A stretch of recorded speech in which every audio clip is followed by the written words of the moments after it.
Across the vast, sun-drenched landscapes of West Africa, a quiet but profound revolution is taking shape. In the heart of this region, a nation is charting a new course, one defined by courage and self-determination. This is the story of Burkina Faso, the land of incorruptible people, and its bold stride towards economic sovereignty. Under the leadership of Captain Ibrahim Traoré, the country is turning a long-held dream into a tangible reality. A new chapter is being written, not by foreign powers or distant corporations, but by the very hands of its own citizens. This is a moment of awakening, a signal that echoes far beyond its borders, carrying a message of hope and empowerment for a continent on the rise. This revolution is not being waged with weapons but with looms and spindles. Its front line is not a battlefield, but the gleaming floor of a brand new cotton factory. This is no ordinary industrial plant. It represents a historic milestone for Burkina Faso, the first of its kind, conceived, financed, and constructed entirely by the Burkinabè people. For decades, the nation has been a major producer of cotton, yet its wealth has been siphoned away, its raw materials exported for minimal gain. Now that narrative is being fundamentally rewritten. The inauguration of this factory marks a definitive break from a past of dependency, heralding an era of value addition and local prosperity. The air in Ouagadougou is thick with anticipation and pride. This is more than just an opening ceremony for a new building, it is the physical manifestation of a national vision. It is the birth of a new industrial era, for a country determined to control its own economic destiny. The hum of the machinery is a symphony of progress, a powerful sound that signifies independence and resilience. Each thread spun within these walls will weave together a stronger, more self-reliant nation. This single project embodies a larger movement, one that sees Africa reclaiming its resources, its labor, and its future from the grip of neo-colonial economic structures.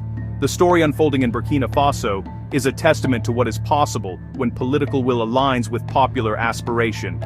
Captain Traoré's government has made economic sovereignty a cornerstone of its agenda, challenging the established order that has kept African nations in a cycle of resource extraction. This factory is a powerful symbol of that challenge. It is a declaration that Burkina Faso will no longer be a mere supplier of raw materials to the global market.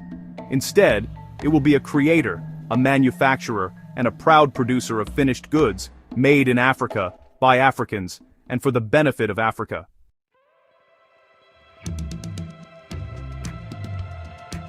This is not just a story about economics, it is a story about dignity. For generations, the narrative of Africa has been written by others, often focusing on poverty, conflict, and aid. But today, a different story is being told in Burkina Faso.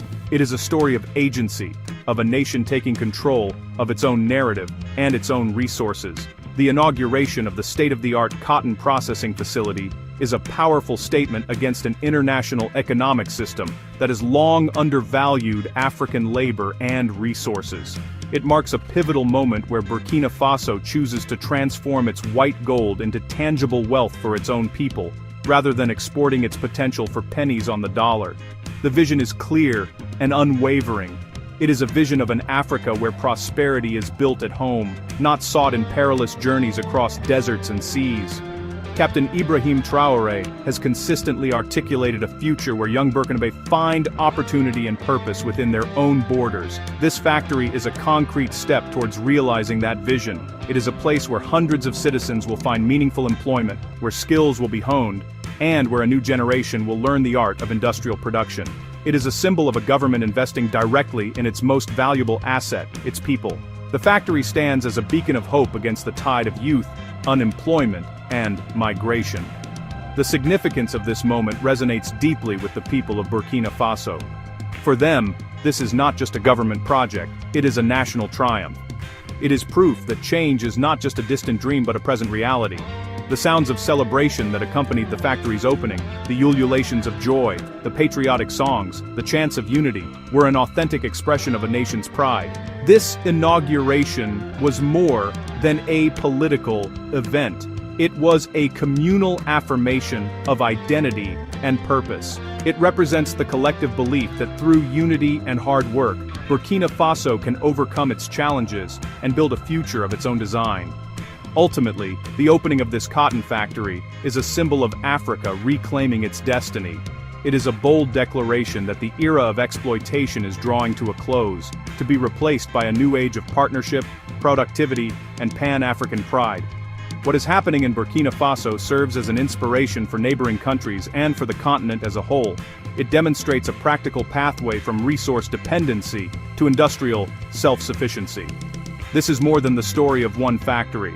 It is the story of a continent rising, ready to transform its immense potential into shared prosperity and take its rightful place on the global stage.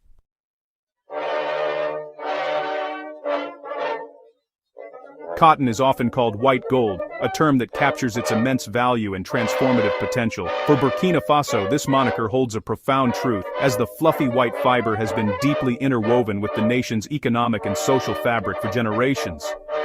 For decades, the country has consistently ranked among Africa's top producers of this prized commodity.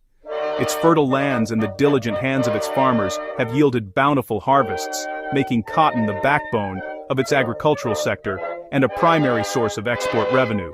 This natural endowment has long been seen as a pathway to prosperity, a gift from the soil that promised to lift communities out of poverty and fuel national development. The legacy of cotton is one of hard work and immense potential. However, the story of white gold in Burkina Faso has also been one of paradox. Despite producing vast quantities of high-quality raw cotton, the nation has historically captured only a tiny fraction of its ultimate market value. The economic model, inherited from a colonial past, was simple and deeply disadvantageous. Harvest the cotton, bale it up, and ship it overseas. The vast majority of this raw material left the country for processing centers in Asia and Europe. There, it was spun into yarn, woven into fabric, and transformed into finished garments, with its value multiplying at each stage. Burkina Faso, the origin of this wealth, was left with little more than the initial meager payment for its raw export. This system created a cycle of economic dependence that has been difficult to break. Burkinabè markets would then be flooded with expensive imported textiles and clothing, products often made from the very cotton that had originated in their own fields. The nation found itself in the absurd position of exporting its wealth for pennies, only to re-import it at a premium. This economic drain not only stifled industrial growth, but also limited the creation of skilled jobs and suppressed the development of a domestic textile industry. The white gold was enriching foreign economies, while its true potential remained locked, just out of reach for the people who cultivated it from the earth. The significance of cotton, therefore, is twofold. It represents both the immense, unrealized potential of Burkina Faso and the systemic economic imbalance that has hindered its progress. The fields of cotton stretching across the landscape are a testament to the nation's agricultural prowess. Yet, they also serve as a stark reminder of a global trade structure that has historically favored processors over producers. Understanding this complex legacy is crucial to appreciating the revolutionary importance of the new factory. It is not merely an industrial project, it is a direct challenge to this old paradigm, an effort to finally refine the nation's white gold at home and claim its full deserved value for the Burkinabè people.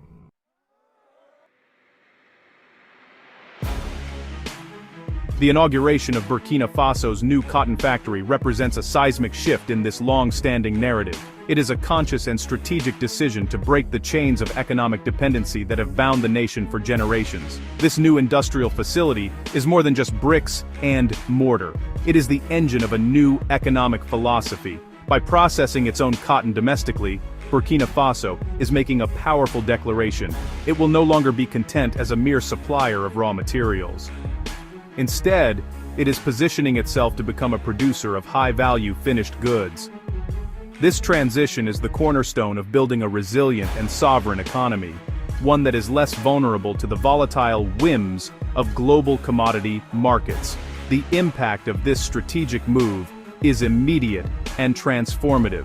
Instead of exporting raw cotton bales, the nation will now be transforming them into yarn, fabric, and eventually, clothing. Each step of this value addition process that occurs within Burkina Faso's borders means more wealth stays within the country. This retained value is critical for national development. It translates into higher revenues for the state, which can be reinvested into public services like education, healthcare, and infrastructure. Most importantly, it creates a virtuous cycle of local economic activity, where money circulates within the community, fostering growth and stability from the ground up, rather than being siphoned off to distant shores. This new chapter changes the story for everyone involved in the cotton supply chain. For the farmers, it promises a more stable and potentially more lucrative market for their crops, as demand from a local factory is more direct and predictable than the complexities of international trade. For the nation's youth, it creates a new horizon of opportunity. The factory itself will directly employ hundreds of workers, from technicians and engineers to logistics and administrative staff. Beyond the factory gates, it will spur the growth of thousands of indirect jobs in ancillary sectors like transportation, packaging, marketing, and a revitalized local tailoring and fashion industry. This is how a nation builds a robust middle class and offers its citizens a dignified livelihood at home. Ultimately, this factory is the physical embodiment of a new economic independence. It signifies a move away from a model that extracts resources towards one that builds industries. By taking control of its most valuable agricultural commodity, Burkina Faso is not just changing its economic trajectory, it is reclaiming its agency.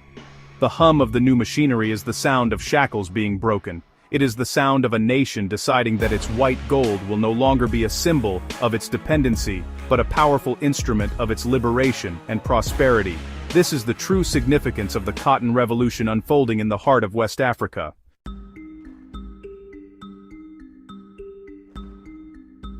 From the moment Captain Ibrahim Traoré assumed the mantle of leadership, his message has been one of unwavering principle sovereignty. For Traoré, this concept extends far beyond the traditional political definition of self-rule and non-interference. It is, a holistic vision that encompasses every facet of national life, with economic sovereignty at its very core. He has consistently argued that a nation cannot be truly independent if its economy remains beholden to foreign interests and neo-colonial structures. This philosophy has become the guiding star of his administration, shaping a bold agenda aimed at reclaiming Burkina Faso's control over its own resources and its own destiny. His vision is not merely rhetorical, it is in fact a pragmatic blueprint for national survival and prosperity.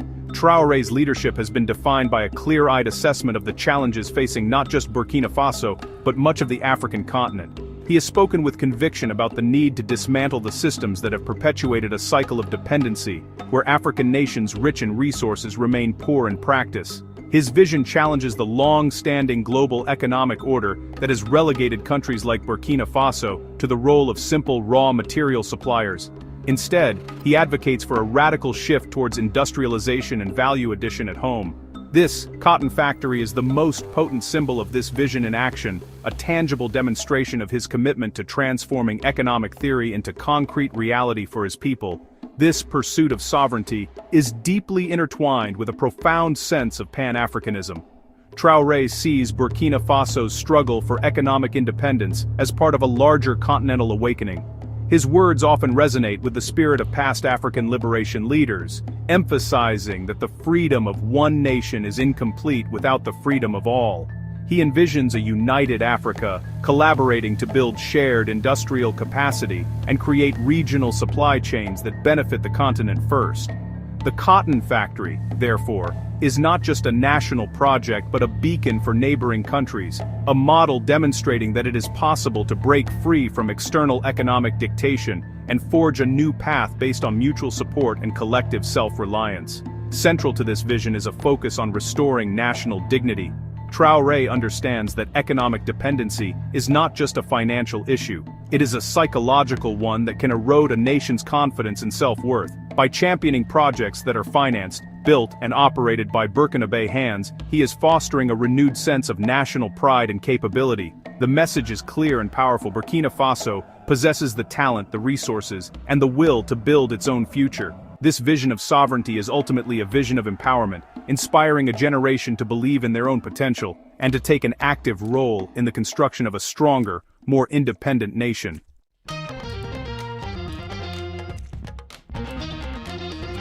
Captain Traoré's vision centers on empowering Burkina Faso's youth to build their future at home, not abroad. The new cotton factory is more than an industrial site, it's a promise of opportunity. By creating skilled jobs and thousands of indirect opportunities, It gives young Burkinabè a reason to invest their talents locally. The factory's modern, sustainable design, powered by renewable energy, sets a new standard for industry in the region. Traoré's message at the inauguration was clear. Burkina Faso will transform its resources here for our people and for Africa. This marks a shift from exporting raw materials to building national wealth through local industry. The factory is state-owned, ensuring profits are reinvested in national development, not sent abroad.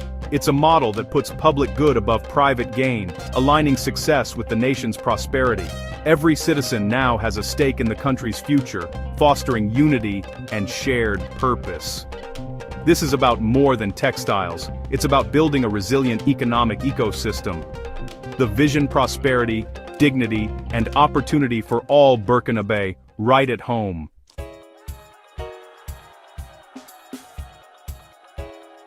The ceremony's climax came as Captain Traoré cut the ribbon, opening the doors to a new era. But the true inauguration was the factory's roar, the hum of machines springing to life. This was the sound of progress, independence, and a nation's heartbeat. The machinery's roar ended years of industrial silence, declaring Burkina Faso's self-reliance.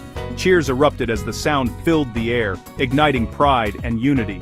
People embraced, celebrating a shared triumph and the fulfillment of long-held hopes. The factory's engines became a metaphor for awakening potential and forging a new future. This was not just an industrial launch but a transformative moment for the national psyche. The sound marked the start of refining Burkina Faso's resources at home. It set a new rhythm for Ouagadougou, a constant reminder of what unity can achieve. The day's significance was felt in every heart, a nation rising together. The roar was a promise kept, a future claimed. Burkina Faso had found its new voice.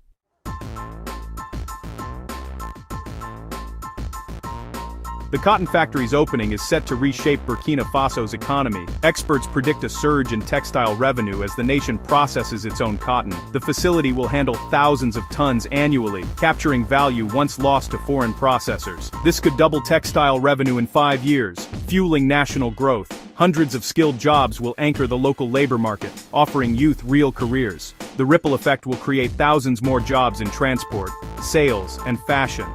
Domestic fabric supply will empower entrepreneurs and artisans, revitalizing local industries. By reducing imports, Burkina Faso keeps more wealth circulating at home. This strategy builds resilience, self-sufficiency, and shields the economy from global shocks. The factory is a cornerstone for a stronger, more independent future.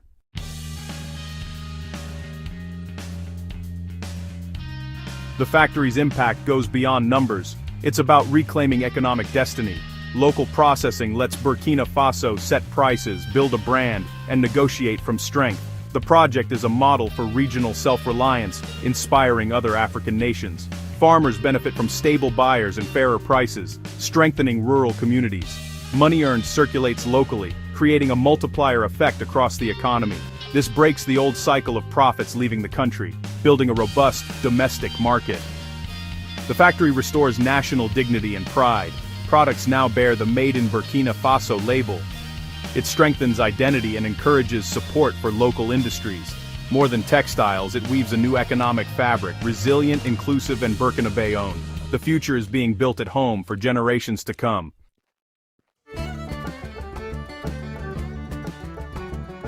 Beyond the borders of Burkina Faso, the inauguration of this cotton factory resonates with a much wider audience, sending powerful ripples of inspiration across the African continent. This moment is being viewed by neighboring nations and regional observers not merely as a domestic achievement but as a significant signal of what is possible for Africa as a whole. For decades, many countries have been caught in the same economic trap, exporting valuable raw materials for low prices, while importing expensive finished goods.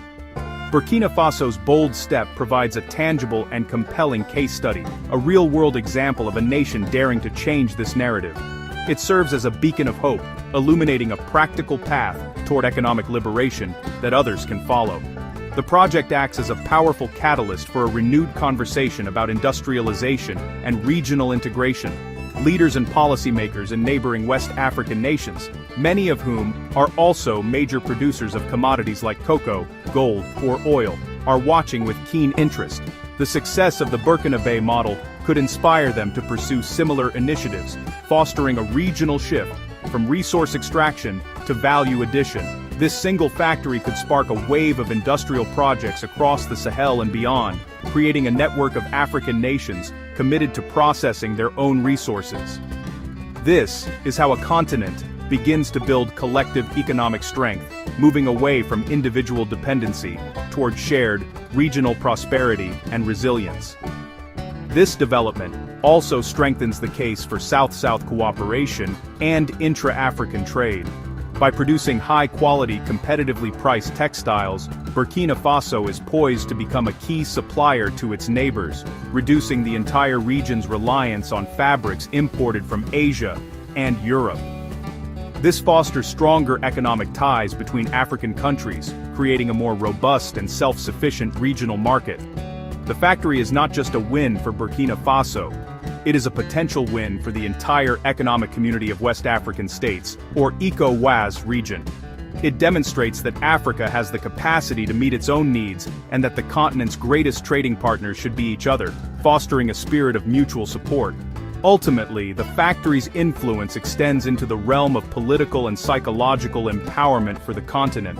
It challenges the pervasive and often demoralizing narrative of an Africa perpetually in need of foreign aid and intervention. This achievement, born from local vision and resources, powerfully asserts that African nations possess the agency and capability to solve their own problems and drive their own development. It is a story of African solutions for African challenges, and it is a message that resonates deeply with a new generation of leaders and citizens across the continent who are eager to shed the vestiges of a colonial past and forge a truly independent and prosperous future for all.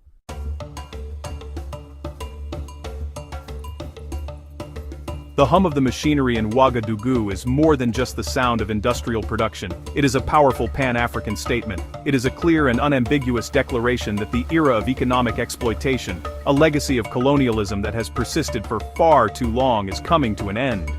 For centuries, the continent's vast wealth has been siphoned away, enriching distant nations while its own people were left with a fraction of the value. This cotton factory represents a conscious and decisive break from that history. It is a symbol of Africa rising, not as a source of cheap raw materials for the global economy, but as a dignified and powerful producer in its own right, ready to claim its rightful place. This bold move embodies the very spirit of Pan-Africanism, echoing the calls of visionary leaders from generations past who dreamed of a united and economically independent continent. It is a modern-day manifestation of the ideals of self-reliance and collective progress. The project sends a strong message to international financial institutions and former colonial powers that a new age is dawning, an age where African nations will no longer accept unfavorable trade terms or economic models that do not serve their people. It is a statement of intent that Africa will now be setting its own agenda, building its own industries, and defining its own path to development, based on partnership and mutual respect. This is the beginning of a new age of partnership, pride, and productivity for the continent. The factory's success can foster a new kind of collaboration among African states, one based on sharing knowledge, technology, and strategies for industrialization. Imagine a future where Mali, another major cotton producer, collaborates with Burkina Faso to create a regional textile hub, or where Ghana's manufacturing sector sources its fabrics from its West African neighbors. This is the new paradigm, a productive, integrated Africa working together to build shared prosperity. The pride felt in Burkina Faso is a pride that can be shared across the continent, as each national success contributes to the collective strength and confidence of Africa as a whole. The factory stands as a powerful symbol against the neo-colonial economic structures that continue to hinder Africa's progress. It is a physical rejection of the notion that Africa is destined to be a mere consumer of foreign goods. By turning its white gold into finished textiles on its own soil, Burkina Faso is not just weaving cotton. It is weaving a new narrative for the entire continent. This is a story of empowerment, of taking control, and of building a future where Africa's wealth is used to enrich Africa's people. The message is resounding and clear. A new chapter of African unity and productivity has truly begun.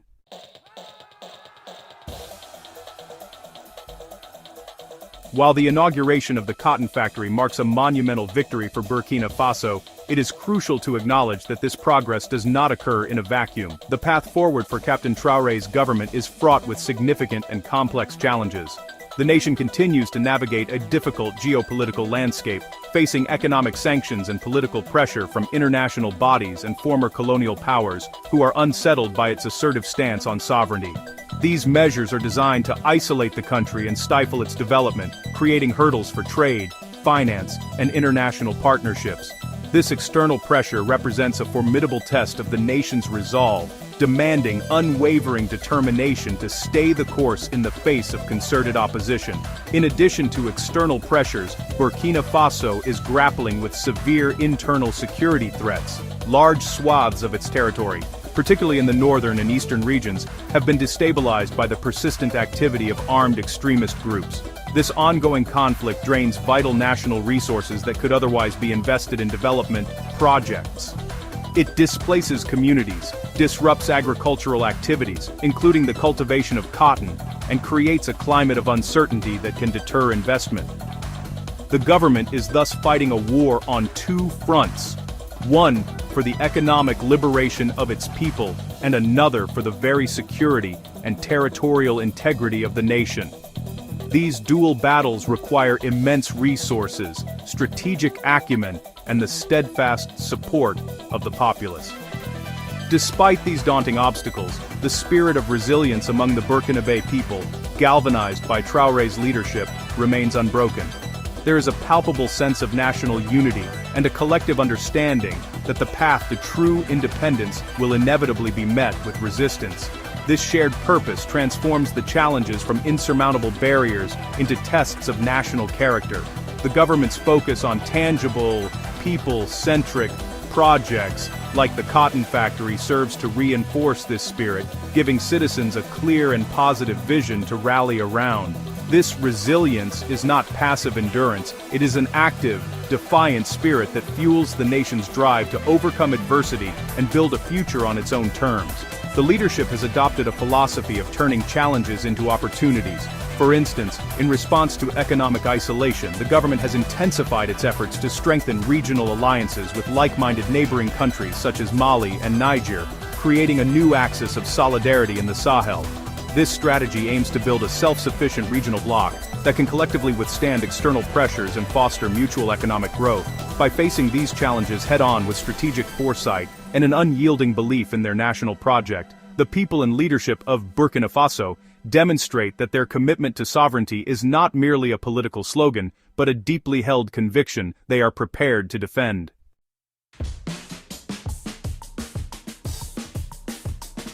The new cotton factory, therefore, becomes much more than just an economic asset. It transforms into a powerful symbol of defiance in the face of adversity. Every machine that spins raw cotton into fine thread tells a story of courage and hope. It is a story of a nation choosing to build and create amidst instability, choosing to invest in its future even while battling for its present. The rhythmic hum of the machinery is a constant and audible rebuttal to those who would see Burkina Faso fail. It is a declaration that progress will not be halted by sanctions, nor will the nation's dreams be deferred by insecurity. The factory stands as a testament to the country's capacity to persevere and to find strength in its own resources and people. This spirit of defiance is woven into the very fabric that the factory produces. Each meter of cloth represents a small victory against the neo-colonial economic structures that have long held the nation back. It is a product of Burkinabè labor, ingenuity, and resources, a tangible piece of the country's reclaimed economic sovereignty. When this fabric is used by a local tailor or sold in a regional market, it carries with it a message of empowerment. It proclaims that Burkina Faso will no longer be dependent on the finished goods of others, but will proudly produce its own. This act of creation is an act of political and economic self-assertion, a quiet revolution taking place one thread at a time. While the challenges ahead remain significant and undeniable, the message emanating from Ouagadougou is one of unwavering resolve. The leadership has made it clear that Burkina Faso will determine its own future, guided by its own vision, and powered by the hands of its own people. This clarity of purpose serves as a powerful mobilizing force, uniting the population behind a common goal. The factory is a promise kept, a concrete example of the government's commitment to its people. This builds a crucial foundation of trust and solidarity, which is essential for weathering the storms of external pressure and internal conflict that lie ahead on the path to full sovereignty. Ultimately, the story of the cotton factory is not one of effortless triumph, but of determined progress against the odds. It acknowledges the difficult reality of the nation's circumstances, while simultaneously celebrating its unyielding will to overcome them. The spinning of cotton becomes a powerful metaphor for the nation's journey, taking the raw, challenged potential of the country and transforming it, through hard work and resilience, into something strong, valuable, and uniquely Burkinabè. The factory is not just a building, it is the heart of a national movement, pumping lifeblood into a vision of a truly independent and prosperous future for all its citizens.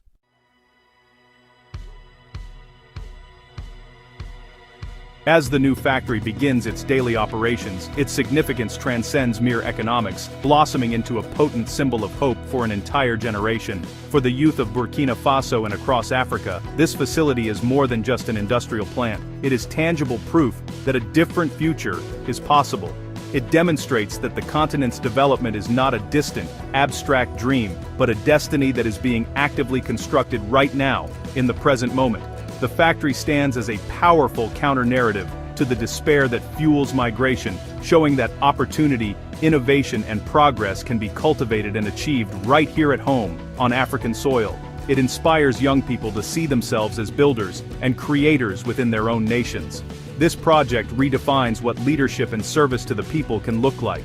From the farmers diligently harvesting cotton in the sun-scorched fields, to the skilled engineers meticulously maintaining the advanced machinery, the factory unites Burkinabè citizens in a common, productive purpose. It is a testament to what can be accomplished when a nation's leadership channels its efforts into projects that directly empower its people and build tangible value.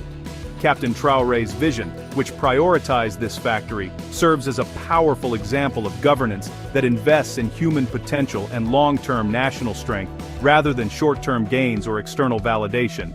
This is leadership that serves the people by creating a foundation for their prosperity. The factory stands as irrefutable proof that real transformation begins with a clear and courageous vision. It shows that breaking free from centuries-old cycles of dependency is not an impossible task, but one that requires bold thinking and an unwavering commitment to self-reliance. For a generation weary of unfulfilled promises and economic hardship, the sight of this modern facility, owned and operated by their fellow citizens, is profoundly inspiring.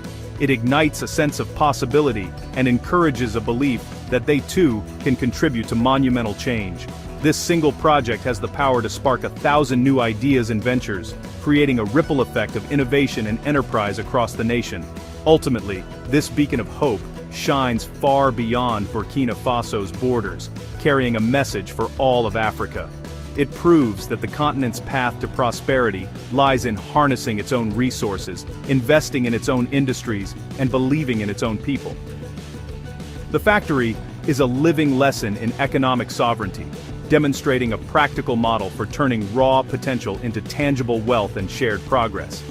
It inspires a new generation of Africans to look inward for solutions, to collaborate with their neighbors, and to take ownership of their continent's narrative. This is more than just a factory. It is a cornerstone for building a new, more hopeful, and self-determined African future.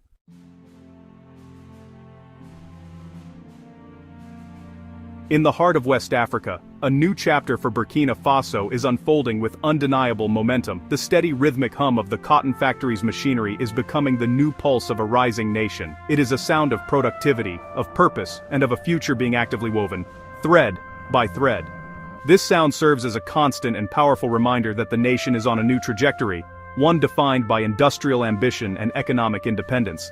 Under the decisive leadership of Captain Ibrahim Traoré, this single project has come to symbolize a much larger movement of national and continental revival, sending a message that resonates with strength and clarity across Africa and the world. The message is loud and clear, echoing from the Sahel to the global stage: Africa can.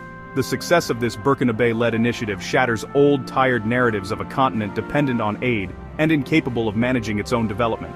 It proves that with visionary leadership and a united populace, African nations have the capacity to conceive, finance and execute complex industrial projects that serve their own interests. This factory is a powerful affirmation of the continent's inherent capabilities, a testament to its resilience, and a bold statement of its readiness to compete and create on its own terms, moving from the periphery to the center of its own economic story. This resounding message continues. Africa will. The determination demonstrated by Burkina Faso reflects a broader, unstoppable will across the continent to reclaim its destiny. This is not a fleeting moment, but the beginning of a sustained push towards a new era of self-sufficiency and Pan-African collaboration. The factory is a promise of what is to come: more industries, more regional trade, and more opportunities built by Africans, for Africans. The political will to break from neo-colonial shackles is growing, and this project provides a tangible victory that fuels the resolve of leaders and citizens alike to continue pushing forward, no matter the obstacles. And, finally, the ultimate truth resounds. Africa is rising. The story of Burkina Faso's Cotton Revolution is a defining narrative of this ascent.